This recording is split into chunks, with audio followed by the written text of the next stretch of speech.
Indisciplina. Olá, eu sou o professor Valmir De Angelis. Eu sou o professor Ipontes. E estamos aqui no Indisciplina, sim, o seu podcast e programa aqui na Rádio Comunitária Cantareira, 87,5 FM da Brasilândia, nos principais agregadores de podcast e no canal do YouTube do Cursinho Livre da Norte. Quer mandar uma dúvida, uma crítica, uma sugestão? Basta enviar o e-mail para cursinholivredanorte@gmail.com. Repetindo, Cursinho Livre da Norte, tudo junto, @gmail.com. E na edição de hoje, nós iremos conversar aqui com vocês, queridos e queridas, audiência maravilhosa que escuta aqui este programa, né? Este programa que ninguém escuta, talvez, né? Mas estamos aí, né, velho? Sempre prosperando, sempre perseverando na arte da comunicação e da educação. Hoje nós vamos falar sobre internet, sobre ativismo na internet, sobre os danos que a internet faz à nossa mente, inclusive nesse período de pandemia, né? As ferramentas, o Instagram, o Twitter, o Facebook e todas essas informações que circulam pelo universo online. Começando com a máxima, né? Com um discurso já batido. Com o advento da internet, veja só, esse programa está sendo feito a 4 mãos e a 2 vozes. Essa voz que vos fala e a voz do querido Pontes, que está aqui conosco, que desde sempre está aqui no Indisciplina. Note que nós temos uma diferença de geração. Eu enquanto 35 anos e o Pontes enquanto 25 para 26. Vemos a internet de formas diferentes, porque somos de gerações diferentes.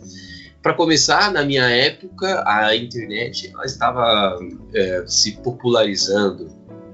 Então vendiam-se computadores 386, 486, 686, Pentium 1, por uma bagatela bem grande de dinheiro, e as pessoas podiam entrar na internet depois da meia-noite, cobrando apenas um pulso telefônico, sábado depois das 14 horas, domingos os dias inteiros e nos feriados também o dia inteiro, cobrando apenas um pulso. Muitas pessoas começaram a adquirir computadores. O Silvio Santos, né, que não é bobo nem nada, o homem do baú, deu mais um golpe e ofereceu computadores de baixíssima qualidade, que eram os computadores do milhão. Então muita gente começou também a ingressar nessa inclusão digital. As principais ferramentas naquela época eram os grandes portais de mídia, como o portal do UOL, onde tinha um bate-papo do UOL. Era um bate-papo muito badalado, casais foram formados lá, casaram, tiveram filhos, depois se separaram, pessoas se conheceram, e era o embrião do que se tornaria essa multiplicidade de redes, de ferramentas que nós temos de comunicação. O bate-papo do UOL tinha diversas salas, o que se convenciona também por diversos assuntos. E também existiam sites que ofereciam serviços de chat também, né? Eu, na minha época de adolescência, entrava no chat da Energia 97, porque eu gosto muito de música eletrônica, e conheci muita gente também, foi incrível, enfim. E é engraçado também como que isso se transforma em pequenos aplicativos para a modalidade do celular, né, mobile. E você, Pontes?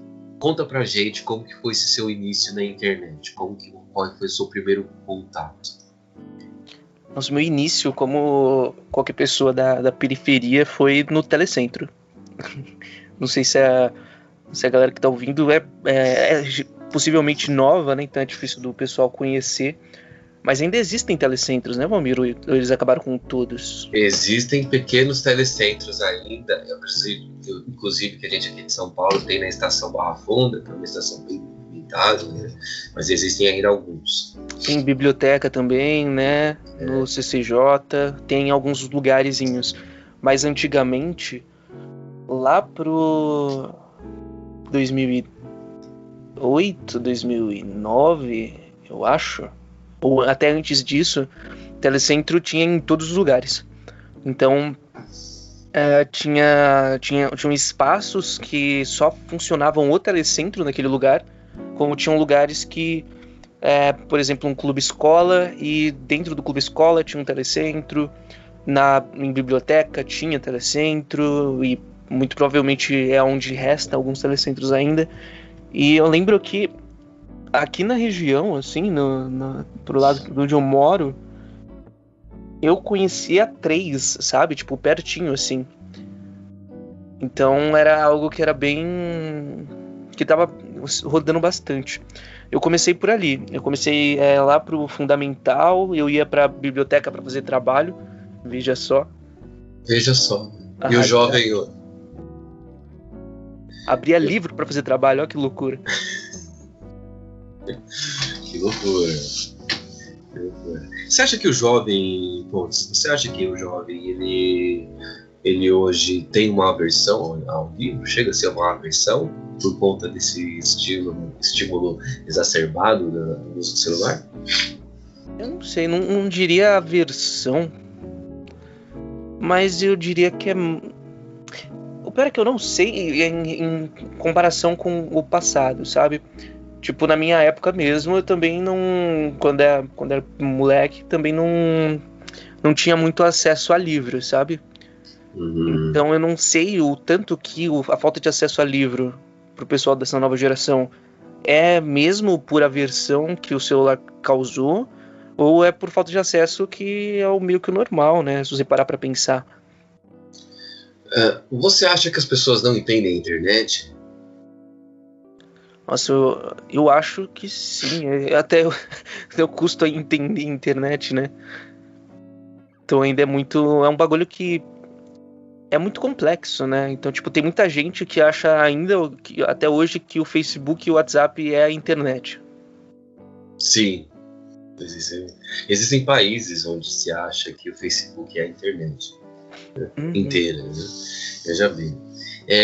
Se a gente comparar aí com gerações passadas, muitas pessoas, né? Não vamos nem falar aqui das senhoras e dos senhores que tiram foto com flor, né? Aquelas coisas que a gente vê, selfies com flor, né? Bom dia. Teve um rapaz que trabalhou comigo que ele é praticamente o único. Para mim, quem tem 300, 400 curtidas numa foto do Facebook é um influencer. Medindo assim, né? E aí as fotos dele são na sala de casa e escrito: bom dia para você que é linda e acompanha esse Facebook. E as pessoas interagem muito com esses tipos de mensagem, né? Simples, né? E o que me leva a uma reflexão também, que existe uma geração que não é que não entende, é que talvez tenha uma forma diferente de se comunicar nas redes. No início, acho que você também deve lembrar que os mais antigos diziam: não vá para a internet, que a internet só tem coisa ruim, não sei o que, né? Não pode confiar na internet, em estranhos na internet. Exatamente, né? E hoje eles acreditam em fake news. E hoje o Bolsonaro foi eleito pelo WhatsApp. Exatamente, eleito pelo WhatsApp, né? Esse energúmeno, esse genocida, né? Foi eleito por uma rede de desinformação bancada pelas redes sociais. As redes sociais fazem mal para uma pessoa que não está bem psicologicamente? Você acha que ela faz? Porque aí a gente vai ter aquelas ferramentas, aqueles vídeos que vão ser motivacionais. Mas você acha que ela faz mais mal do que bem? Eu acho que aí vai depender da própria pessoa, né? Porque, tipo, tem gente que mesmo estando mal, entende a dinâmica da rede, né? E aí ela pode, sei lá, eu vejo que é mais difícil de ser cooptada pela rede do que se você entende um pouquinho como funciona. Menos difícil, mas não quer dizer que é mais fácil de não ser cooptada, né? Porque mesmo assim o rolê é muito pesado. Sim. Você já indicou aquele documentário aqui em alguns episódios, né? O Dilema das Redes. Dilema das Redes. Dilema das Redes. E aí acho que só uma coisa para falar disso, né? A primeira que eu ia falar é que lá eles mostram bem como como as redes foram construídas com técnicas behavioristas para fazer com que a pessoa fique presa nela. Totalmente. Então, tem toda a historinha do guri, que aí que toda interação que uma guria que ele gostava tinha no Facebook, o Facebook ia lá e avisava pra ele, né? Então mandava uma notificação, pipipipopopó. E isso acaba rolando em todas as redes sociais. Então, no Instagram, tipo assim, Instagram do Cursinho Livre da Norte, que acabo postando mais coisas por lá. Então, às vezes, tipo, quando você entra lá, eu vou compartilhar alguma coisa no story lá, eu não sei se é stories que fala no Instagram, pra ver como é que eu manjo muito, mas aí, tipo, eu compartilho o episódio no stories, stories do Instagram. E aí eu compartilho lá, e aí sem querer eu passo pro lado e acaba indo pro perfil de uma pessoa que tava aparecendo nos stories recentes, né? E aí, assim, é batata. Como ninguém usa muito aquela rede, a rede vai achar que eu tenho interesse em ver as notificações daquela pessoa que eu cliquei sem querer pra ver story. Sim. E aí, toda vez agora que eu vou, tipo assim, direto eu vou olhar no meu celular, tem uma notificação do Instagram, e é uma notificação que aquela pessoa que eu vi sem querer o story publicou uma coisa nova, sabe? Então ele fica sempre tentando criar essa dependência em cima da sua interação. Então, se você não sabe como isso funciona, e se você não se prepara para ir contra isso, você acaba passando horas presa ali dentro, né? Sem fazer nada, né? Acho que também é importante dizer que não é uma visão 100% utilitarista da vida, né? Tem um texto do Ailton Krenak que ele vai falar que essa obsessão do branco por trabalho, né? E que escraviza-se a si mesmo, né? Mas talvez você tenha coisas mais importantes para fazer, né? Que não seja trabalhar, né? Mas talvez limpar a sua casa, a máxima, né? Tem louça para lavar, né? Será que na sua casa tem louça? Será que você está precisando dar um jeito no seu armário que está bagunçado? Será que o seu cachorro está pedindo para dar uma volta e você está aí, né, 100% conectado? Existe também aquela coisa de eu estou perdendo algo. Se eu não estou na internet, quer dizer que eu estou perdendo algum acontecimento. Uma necessidade de estar bem informado o tempo inteiro. E de como que isso também gera uma alienação fortíssima. A gente pegar o conceito de indústria cultural do Adorno, desse consumo de entretenimento, a gente vai ver que as redes potencializaram isso porque elas são retroalimentadas pelos próprios usuários. Então, obviamente, sempre vai ter conteúdo sendo feito, obviamente, sempre vai ter alguém dizendo alguma coisa, e obviamente também as pessoas estão vendendo uma versão delas que talvez não, que na grande maioria das vezes não existe, né? Ou ela é comercial, então ela existe de fato, né? Mas para um fim específico, ou estão vendendo uma imagem social. Você acha que existe muita gente levantando bandeiras na internet, mas que na prática não é isso? Eu acho que sim, mas é bem achismo mesmo, porque você para pra ver.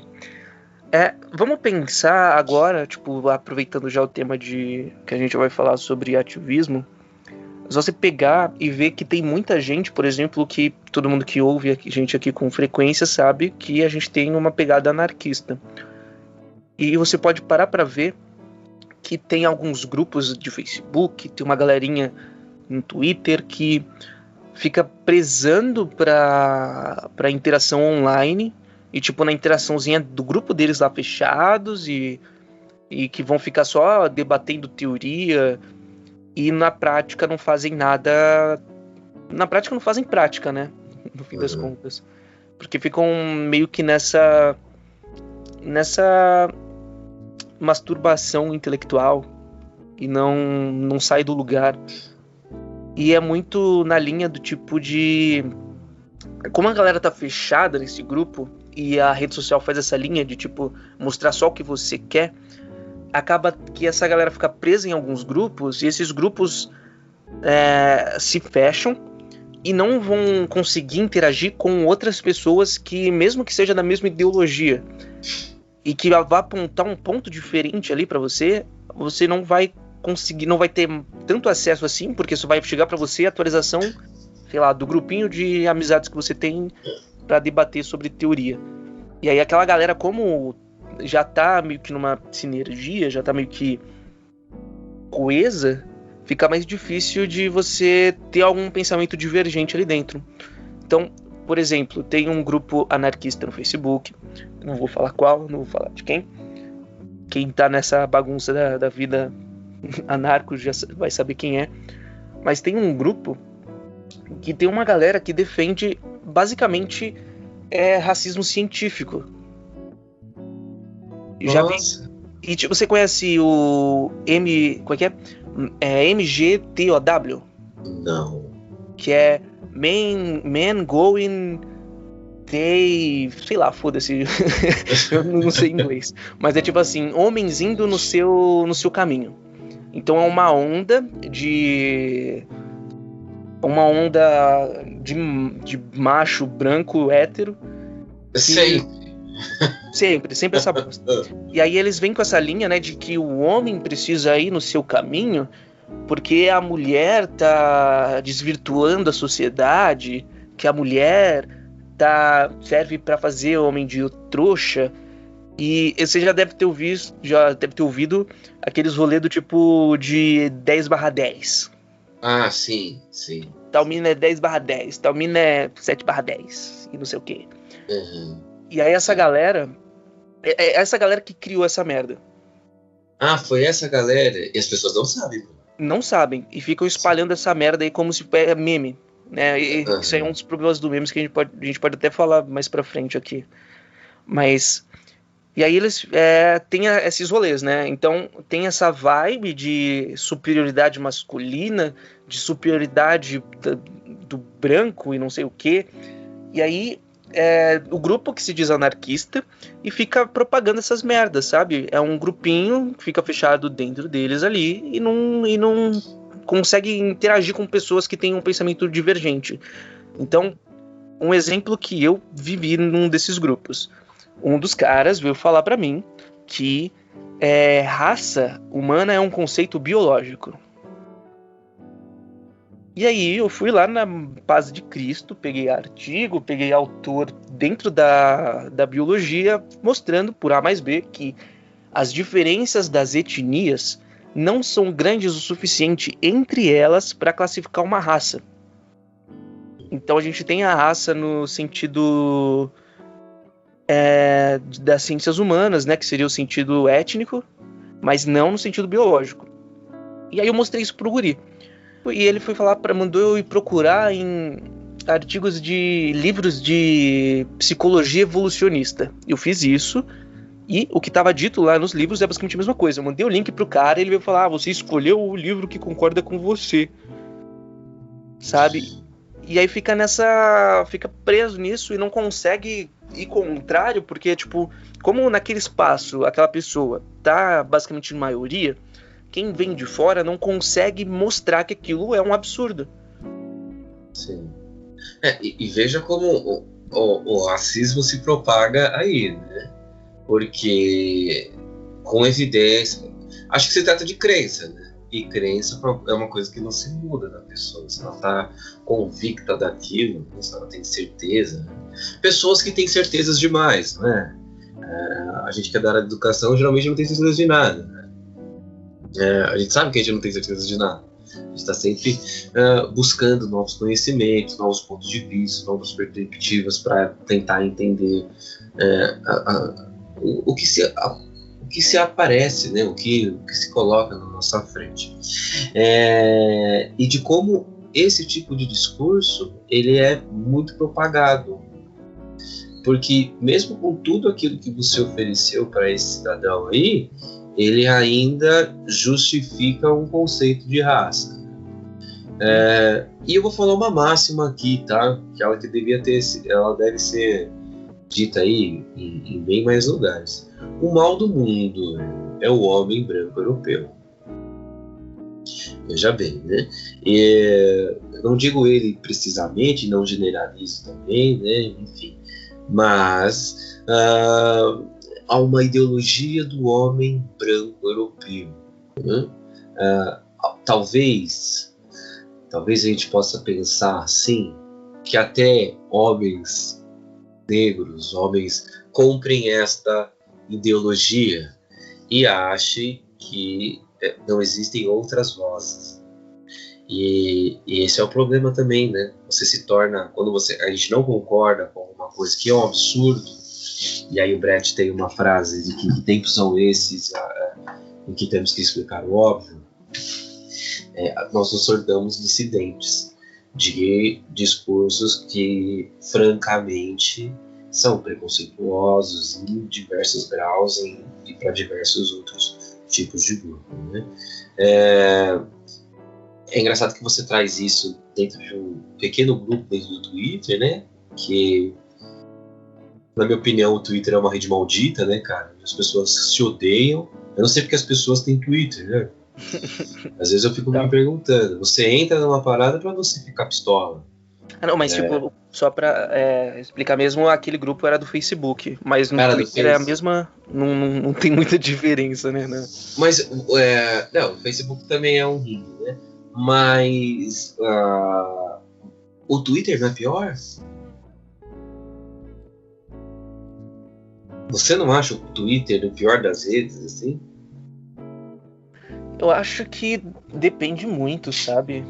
É porque tudo depende de como você sabe, se você sabe usar a rede e se você consegue burlar, né? Eu esqueci o nome do autor, mas tem um autor que ele indica que a gente exclua todas as redes sociais.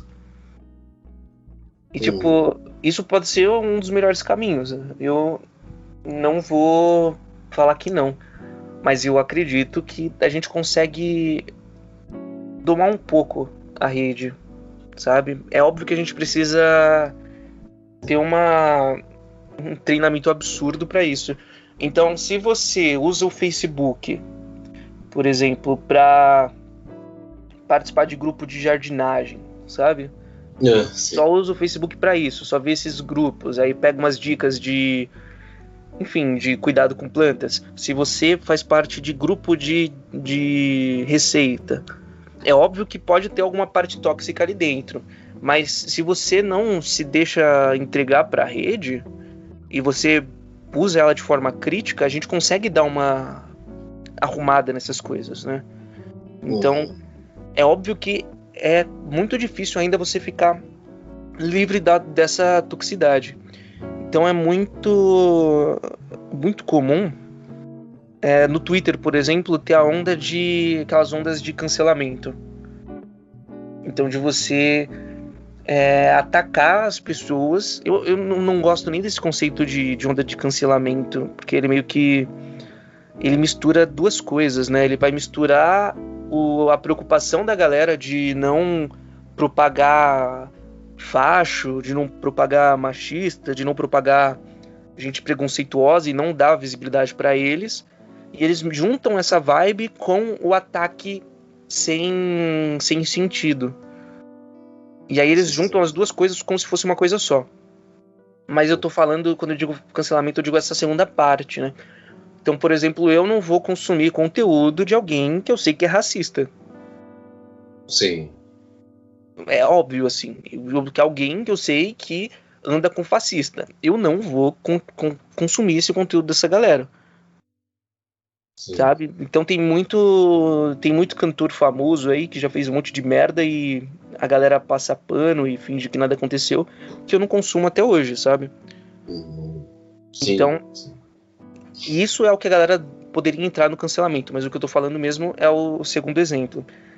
E aí a gente acaba vendo pelo menos eu acabo vendo, que isso também acaba me influenciando essa segunda parte. Não do ataque direto, mas uma parte de tentar manter distância de certas pessoas.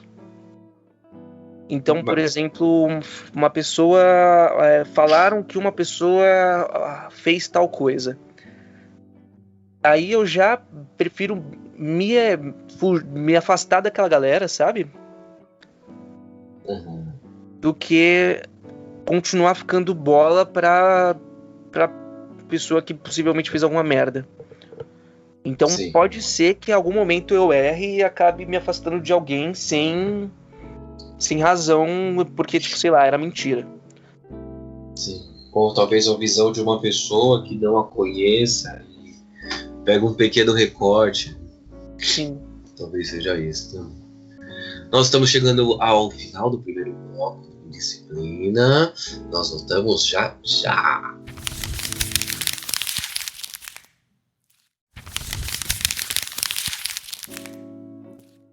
O Indisciplina voltou, né? No episódio de hoje estamos falando sobre o ativismo nas redes, sobre a internet, sobre como utilizamos a internet e do todo o universo online. Pontos, escolha para nós aí sobre o ativismo. O ativismo, assim, de forma geral, eu acho que a gente pode classificar como uma forma de apresentar e colocar em prática uma determinada causa. Então, ativismo vegano é um ativismo que vai discorrer, vai apresentar, vai colocar problemáticas que a galera vegana coloca em pauta. Ativismo anarquista vai fazer a mesma coisa. E eu vejo como algo assim. Ativismo também é um conjunto de argumentações, né? Referente a algum assunto, né? Que busca também uma transformação. Ser ativista é porque a gente tem alguma coisa que precisa trabalhar para que ela aconteça, né? Ou pela manutenção dela também. Por exemplo, existe muito ativismo de conservador, né? Existem ativismos progressistas. É importante a gente falar também da prática do ativismo, né, como sendo uma característica em pautas identitárias ligadas à esquerda, né, e de como isso é problemático também, né, porque assuntos que não deveriam ter essa polarização desses aspectos políticos, elas se tornam assuntos a serem combatidos entre não só pela ótica da economia, né, numa ótica de justiça social, em detrimento também de sindicatos de patrões, de burgueses, mas também de dinâmicas sociais, como é o caso do racismo, né, que muito acontece, do tipo, não existe racismo, né, as pessoas são todas iguais, e a gente vai poder, o ouvinte vai também poder reparar que se você lembrando que nós somos latino-americanos, né? Mas existe gente que se acha branco caucasiano. Dá um Google aí se você não conhece o que é um branco caucasiano para você ver como que é um caucasiano de verdade, né? E ver se quantos você encontra aqui no Brasil, caucasianos. Enfim, é só um tapa na cara mesmo. E de como essas dinâmicas sociais, de você dizer que não existe racismo e você olhar ao seu redor. Se você é um profissional que tem um curso superior, veja aí na sua empresa onde você trabalha, quantos profissionais têm curso superior e estão em posições de destaque, posições de gerência. Olha a CUTS, né? Veja a pele deles, né? Veja como se dão essas relações. Eu não vou dar o meu exemplo porque eu vou deslegitimar essa minha fala aqui. Mas nós temos números indicando, né, quantos os negros têm acesso à educação superior, né? Negros e os filhos dos negros, né? Os não brancos. Somos em 80% de não brancos no país. Veja bem, são indígenas, né? Os ditos pardos, né? Que na verdade são negros. Também existe toda uma questão cultural nisso, né? E de como esse ativismo é combatido por doutrinas que querem manter esse tipo de funcionamento social. Eu vou citar o caso aqui do Bocardi, aquele apresentador do SPTV, quando um rapaz aparentemente bem escuro, por sinal, né, com a pele bem escura, né, não chega a ser um negro retinto, mas tem os traços étnicos de indígena, de negros, enfim, e indo de metrô até o Clube Pinheiros, né, que notoriamente é um clube elitista. E o Bocardi fala assim: você é um daqueles nossos amigos que pegam as bolas enquanto eu jogo tênis, né? Não pela posição do trabalhador, que se houver um trabalhador que trabalhe, né, com isso, né, como gandula, mas com uma posição subalterna de dizer: olha, eu sou humilde e eu falo com todo mundo, mas não senta na mesma mesa. E o rapaz era um atleta dentro do Clube Pinheiros. Quantas vezes o ativismo do movimento negro, que é muito expressivo, né, de muito tempo, que ganha mais força a cada dia, quanto ele tem que brigar contra este tipo de ideologias de uma falsa democracia racial. E quantos outros ativismos que são colocados na conta da esquerda precisam brigar por coisas que não deveria nem haver briga, né? Como o abuso, não pagando de feminista aqui, né? Que isso também é horrível, né? Mas, e mesmo porque eu sou homem, mas o quanto nós, por exemplo, eu, homem hétero, né, negro, o quanto isso também não me prejudica, que na verdade quem ganha é um pequeno grupo de pessoas que não estão dispostas a abrir de um tipo de sistema social, né, porque isso os favorece, e nós sabemos quem é. São grandes empresários, gente adinheirada, que inclusive financia não só pelo dinheiro, mas também por outros ganhos imateriais, esses tipos de discurso corrente. Que ativismo mais, Bruno, a gente pode falar que é combatido pela ideologia vigente? Antes disso, né, rapidinho, é porque a galera costuma a distorcer muito o significado das palavras nas redes sociais, né? Então acho que é importante até falar nisso, que aí a galera confunde, tipo, conseguiu esvaziar o conceito de ativista e de militante. Sim. Então, se você critica qualquer coisa, é certo que vai aparecer alguém que vai falar descansa militante. E aí acaba misturando e transformando o conceito de militante, que seria uma pessoa que está militando por uma causa, em um conceito de, sei lá, de gente que não concorda comigo, gente chata. E aí, só para falar isso antes, né, porque tenho medo de acabar esquecendo, mas a gente pode citar vários tipos de ativismos diferentes. Então, desde que nem você já citou, os exemplos das causas da população negra, das mulheres, a gente tem exemplos da comunidade LGBT, a gente tem exemplo de ativismos pelo meio ambiente, a gente tem ativismos estão aí para ajudar a população em situação de rua. Então eu vejo que tem bastantes exemplos. E é engraçado quando você cita isso de população de rua, a gente percebe que o padre Júlio Lancelotti, né, dentro de uma situação extremamente conservadora, está sendo mais punk que os rocks conservadores, né? O roqueiro conservador, antes de mais nada, é alguém que tem uma deficiência cognitiva, né? Porque ele não entendeu nada das letras do estilo de música que ele está ouvindo, né? E se julga no direito de se achar superior porque escuta um determinado tipo de som, né?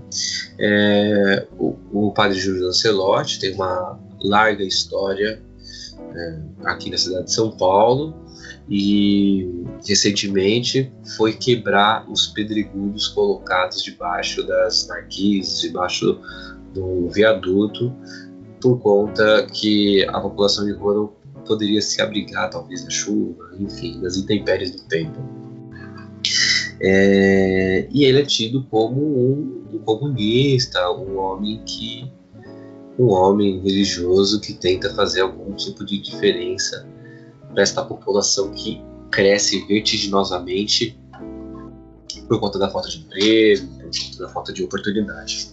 Mas como assim que ele se diz cristão e vai seguir o que Cristo pregava? Que coisa é isso? Que absurdo é esse, né? Que absurdo é esse? E outra coisa que eu quero chamar a atenção também é o ativismo dessas denominações religiosas nas redes. De como grupos de religiosos, né? E, inclusive, aqui eu quero falar sobre os evangélicos, né? Não são todos evangélicos, existem igrejas sérias que fazem um belo trabalho para a comunidade local, né? Mas de como esses grandes pregadores e exploradores da fé alheia, porque a descrição, né?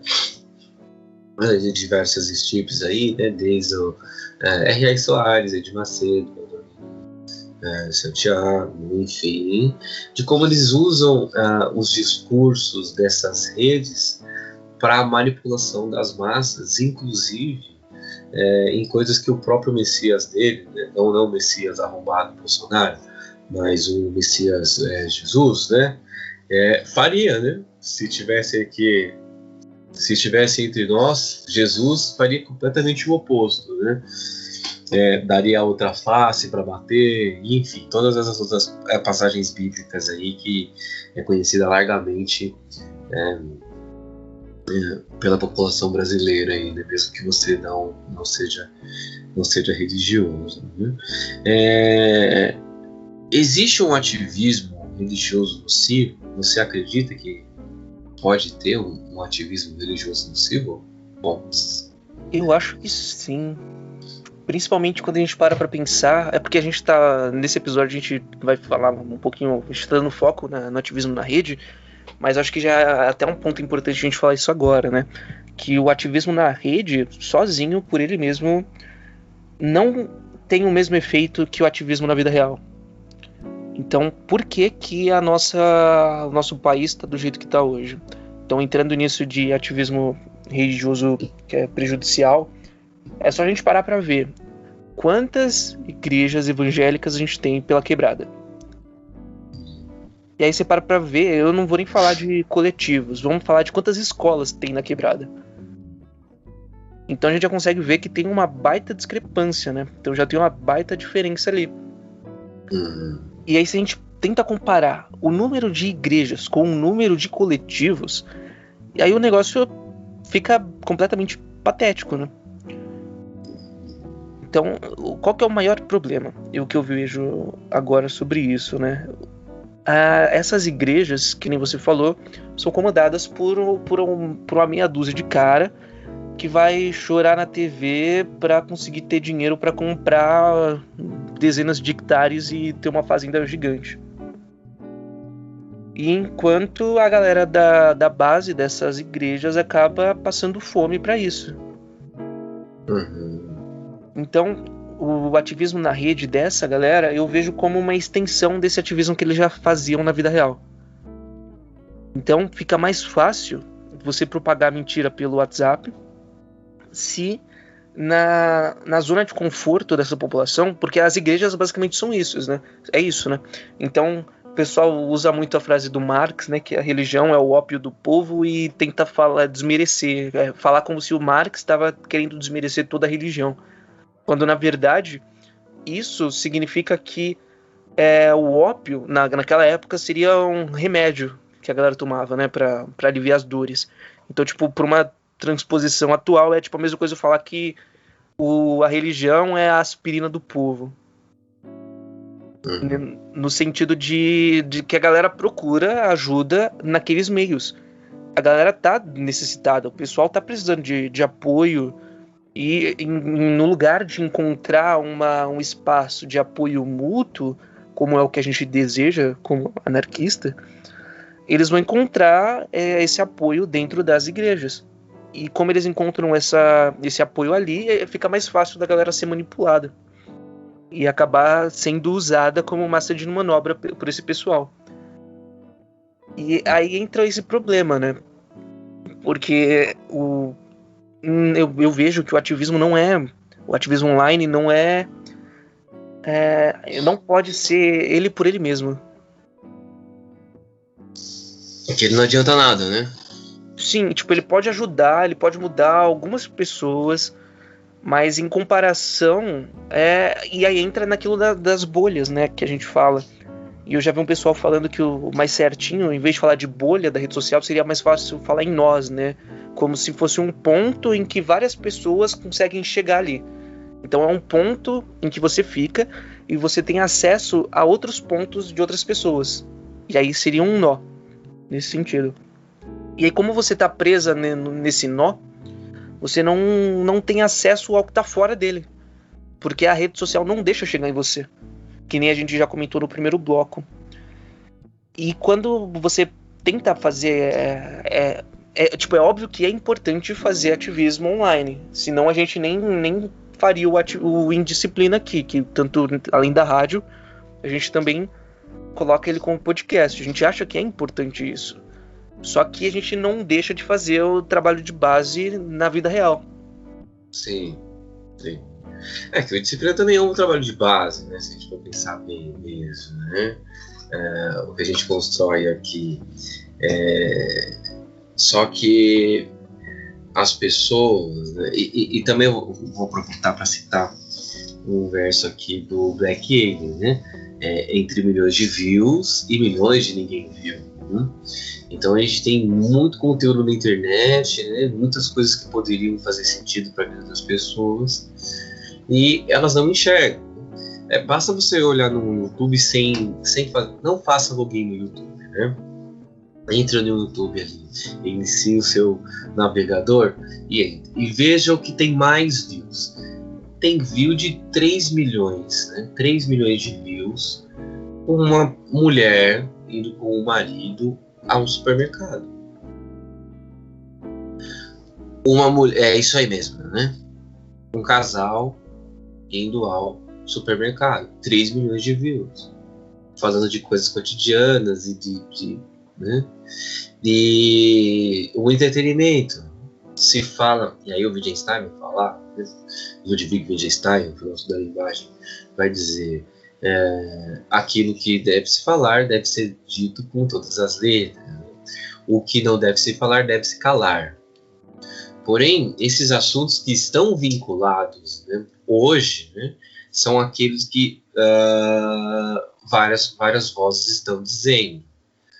Porém, outras vozes têm uma grande dificuldade de chegar até o grande público, sendo porque existe um estímulo velado da ignorância, da futilidade. As pessoas se orgulham de ser ignorantes, né? Eu não sei isso, isto não é para mim. E às vezes não é nem uma coisa que seja erudita, que é uma coisa que seja... Às vezes é uma coisa simples. Né? Quantas vezes a gente também tem gatilhos que a gente se poda por fazer algo. E de como tem imbecil nas redes que vai vociferar muitas bobagens e vai impedir que pessoas que sejam incríveis, pessoas que tenham uma mensagem, pessoas que poderiam se comunicar com outras e fazer a diferença, não tomem uma atitude por conta desses discursos. Então, essa posição de comunicador, essa posição de produzir conteúdo, ela além de ser um ativismo, ela também afeta diretamente a vida das pessoas. E às vezes muito mais, né, se a gente for pensar. Às vezes muito mais. Às vezes uma palavra de um comunicador impede que uma pessoa faça algo. E o que me chama a atenção também, que eu queria falar um pouquinho de uma autoridade, aí que a gente está falando de ativismo, por exemplo, a Jovem Pan. A Jovem Pan é notoriamente aí, chapa branca aí do presidente, né? Esse arrombado desse Bolsonaro, que está protagonizando cenas lamentáveis de violência dentro de um debate político. Onde isso vai parar, né? Que influência tem? A gente teve o caso lá daquele jornalista do Intercept e o Ricardo Nunes, né? Saindo na mão, chegando nas vias de fato. E ontem aconteceu mais um caso de dois... Para mim, eu estava torcendo para a briga mesmo, né? De dois bolsonaristas ali saindo na mão no meio do programa. No meio do programa, ao vivo também, né? Ao vivo.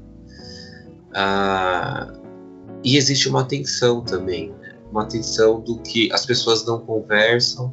Você teve o Diogo Mainardi mandando o outro tomar naquele lugar onde não bate sol, né? O advogado Cocai. Ser ativista é um ato revolucionário por si só? Uhum. E acaba indo meio contrário a isso, né? Essa onda que já é... Até pegando as palavras do Milton Santos, né? Essa onda hegemônica, acho que a gente pode falar isso. Eu acho que é interessante trazer o Milton Santos para essa conversa, porque ele fala muito disso, né? Sobre a questão da técnica, da ciência e da informação. Eu acho que aqui a gente está falando basicamente sobre essa difusão de informação, né? Aí eu acho que é até interessante explicar um pouquinho melhor isso e para a gente conseguir analisar melhor o que está acontecendo. Então, o Milton Santos vai falar que, tipo, de forma bem geral, bem genérica, me perdoem a galera da geografia ficar pistola comigo, a gente pode falar que na análise do Milton Santos, a sociedade capitalista ela é dividida no núcleo, né, no centro da comunidade dessa sociedade, e a periferia.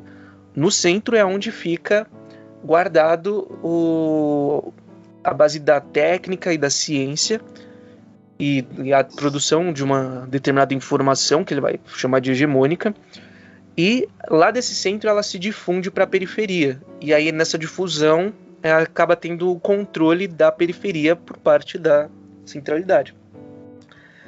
E aí a gente consegue ver isso porque essa difusão desse pensamento que a Jovem Pan, que a galera que o Monark no Flow, que a galera divulga por aí, ela acaba tendo mais espaço porque ele já é o pensamento hegemônico.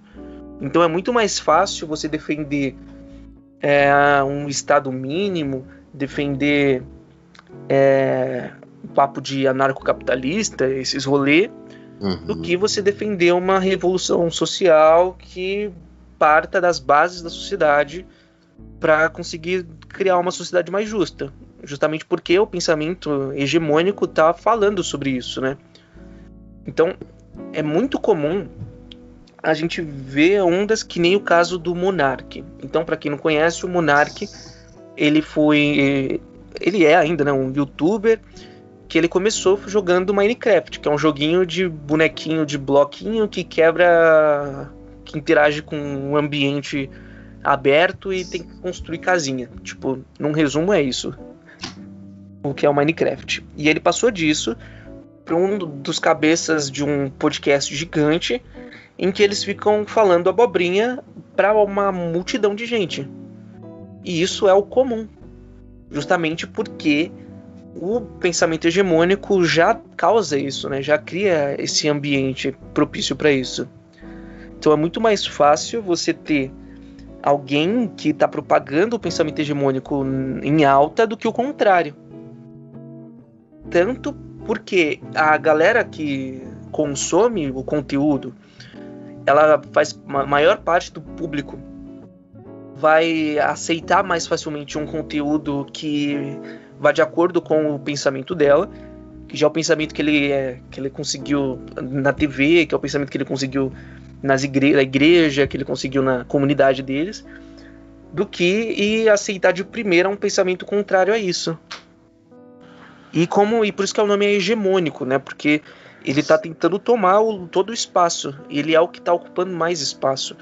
E como ele está ocupando mais espaço, vai ser mais fácil de rolar isso.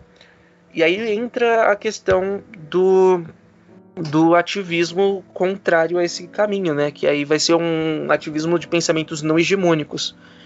A gente tem que construir esse espaço e ir de baixo para cima para conseguir mudar isso. Então, o Milton Santos fala bastante sobre isso, fala que a gente está num momento único da história que a gente consegue usar as ferramentas criadas pelo pensamento hegemônico, pela centralidade do sistema, para ir contrário a ele. Então é muito mais fácil, hoje em dia, a gente falar com um monte de gente pelo podcast, a gente falar pela internet, do que seria, sei lá, 50 anos atrás. A gente não ia conseguir ter espaço num programa de televisão para falar sobre essas coisas. Sim. Lembrando que o Hitler vai construir o seu exército nazista de bar em bar, né? Recrutando de bar em bar e falando das suas ideias de bar em bar. Você imagina um Hitler hoje? Sim, que vai pelo WhatsApp. Que vai pelo WhatsApp, né? Um arrombado. Pelo WhatsApp. E isso vai entrar direto com o que a gente está falando desde o começo, né? Porque, querendo ou não, a gente precisa usar essa tecnologia, a gente pode usar essa tecnologia contra o pensamento hegemônico. Só que a lógica das redes sociais vai funcionar naqueles nós. Então a gente vai, que nem o Black Alien fala, né? Tipo, ter milhões de views e ninguém viu. Que nem o Valmir já falou. Mas é nesse sentido de que a gente vai acabar pregando para convertido. Por isso que eu vejo que é importante que a gente não fique só nas redes sociais. Não quer dizer que é pra gente sair das redes sociais e deixar a galera da direita ocupar. Não é isso, ao contrário. A gente tem que estar lá ocupando, mas a gente não pode deixar de ocupar o espaço na rua. A gente não pode deixar de fazer parte de coletivo na sua quebrada. A gente não pode deixar de tentar fazer diferença. Então, que nem eu falei pra vocês, quando alguém da periferia tá procurando ajuda, ele encontra essa ajuda na igreja, e aí acaba caindo para dentro, mais fundo ainda dentro desse poço. Não todas as igrejas, que nem o Valmir já falou, mas, enfim, vocês já devem ter entendido pelo caminho que a gente fez. E por isso que a gente tenta sempre falar para vocês, para somarem com algum coletivo, para, se não tiver um coletivo pronto, ajuda a criar um e vai fazer diferença. A gente não pode ficar achando que só produzir vídeo pro YouTube para algumas centenas de pessoas verem vai ser o suficiente, né? A gente precisa fazer o trabalho de base. Esse foi o Indisciplinado dessa semana. Esperamos que você tenha gostado desse conteúdo, dessa conversa aqui. E até a semana que vem. Até!